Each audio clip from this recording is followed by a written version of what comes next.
Selamat pagi, siang, sore, atau malam. Pada video kali ini kami akan mempresentasikan mengenai Kerajaan Majapahit. Perkenalkan, kami dari kelas 10-2 kelompok 5, Kevin, James, Jonathan, Evelyn, Jocelyn, dan Alicia. Ciri corak Kerajaan Majapahit. Sistem pemerintahan seperti bentuk kerajaan monarki dengan raja sebagai pemerintah tertinggi. Raja terkenal adalah Hayam Wuruk, memerintah 1350-1389 dan dibantu oleh Mahapatih Gajah Mada. Sumpah Palapa. Gajah Mada berikrar untuk menyatukan Nusantara di bawah Majapahit. Ekonomi dan perdagangan.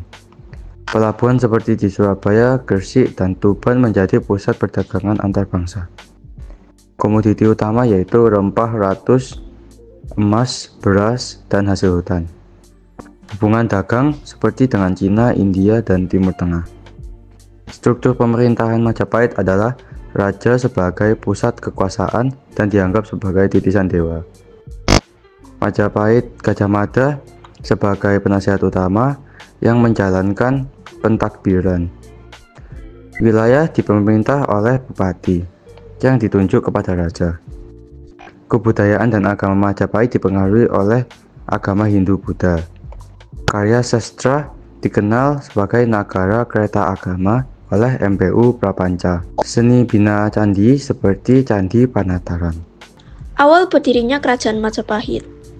Kerajaan Majapahit didirikan pada tahun 1293 oleh Raden Wijaya setelah mengalahkan pasukan Mongol yang datang ke Jawa atas perintah Kublai Khan. Majapahit kemudian berkembang menjadi salah satu kerajaan terbesar dan paling berpengaruh di Asia Tenggara. Pada masa kejayaannya, di bawah pemerintahan Hayam Wuruk dan Patih Gajah Mada, Majapahit berhasil menyatukan sebagian besar Nusantara dan meninggalkan warisan besar dalam budaya dan sistem pemerintahan di wilayah tersebut. Lalu masa kejayaannya Kerajaan Majapahit di bidang politik. Mereka berhasil memperluas wilayah kekuasaannya hingga mencakup Nusantara. Lalu di bidang sosial, terdiri atas berbagai golongan yang hidup harmonis dengan berpegang pada hukum adat dan agama Hindu-Buddha. Dalam bidang ekonomi, menjadi pusat perdagangan maritim yang makmur dengan pelabuhan-pelabuhan penting yang menjadi tempat transaksi antara pedagang dari Tiongkok, India, dan Arab. Nah, sekarang saya akan menjelaskan mengenai faktor berakhirnya masa Kerajaan Majapahit. Nah, ada banyak faktor yang membuat Kerajaan Majapahit runtuh, tetapi ada dua faktor terbesar.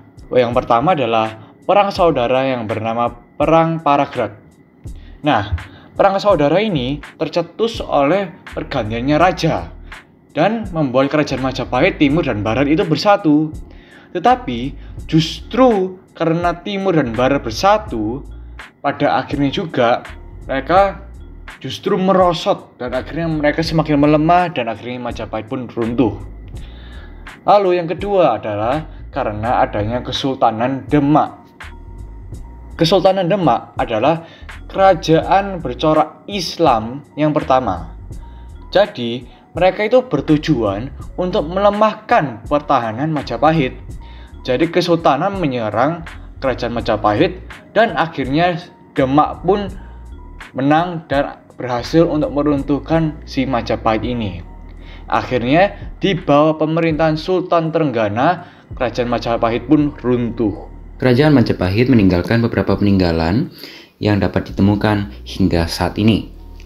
Di antaranya adalah Kitab Negara Kertagama yang merupakan karya sastra peninggalan Kerajaan Majapahit yang ditulis untuk Raja Hayam Wuruk yang memerintah Majapahit dari tahun 1350 hingga 1389 Masehi. Kitab tersebut memiliki uraian tentang Kerajaan Majapahit selama masa kejayaannya.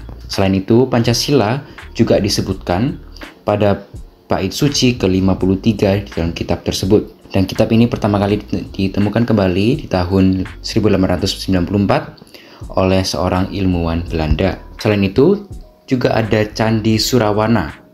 Candi ini terletak di Desa Canggu di Kabupaten Kediri, didirikan pada tahun 1390 untuk memuliakan Bre Wengker yang meninggal pada tahun 1388. Saat ini kondisi Candi Surawarna hanya meninggalkan kaki candi setinggi 3 meter dan tubuh serta atap candi telah hancur tidak tersisa. Dampak masa kini dan peran generasi saat ini terhadap peninggalan Hindu-Buddha. Yang pertama yaitu pembentukan identitas. Kerajaan Majapahit menjadi salah satu pembentuk identitas nasional Indonesia karena sering dianggap sebagai simbol kejayaan bangsa Indonesia di masa lalu. Yang kedua yaitu pemersatu bangsa. Sumpah Palapa menjadi pendorong bersatunya bangsa Indonesia. Berbagai seni arsitektur seperti ukiran dan bentuk bangunan yang terlihat pada benda peninggalan yang masih banyak digunakan. Agama Hindu menjadi agama mayoritas di Bali dan di suku Tengger. Peran generasi saat ini, yaitu edukasi, literasi, dan konservasi sejarah. Kami menyebarkan informasi sejarah melalui media sosial dan konten digital.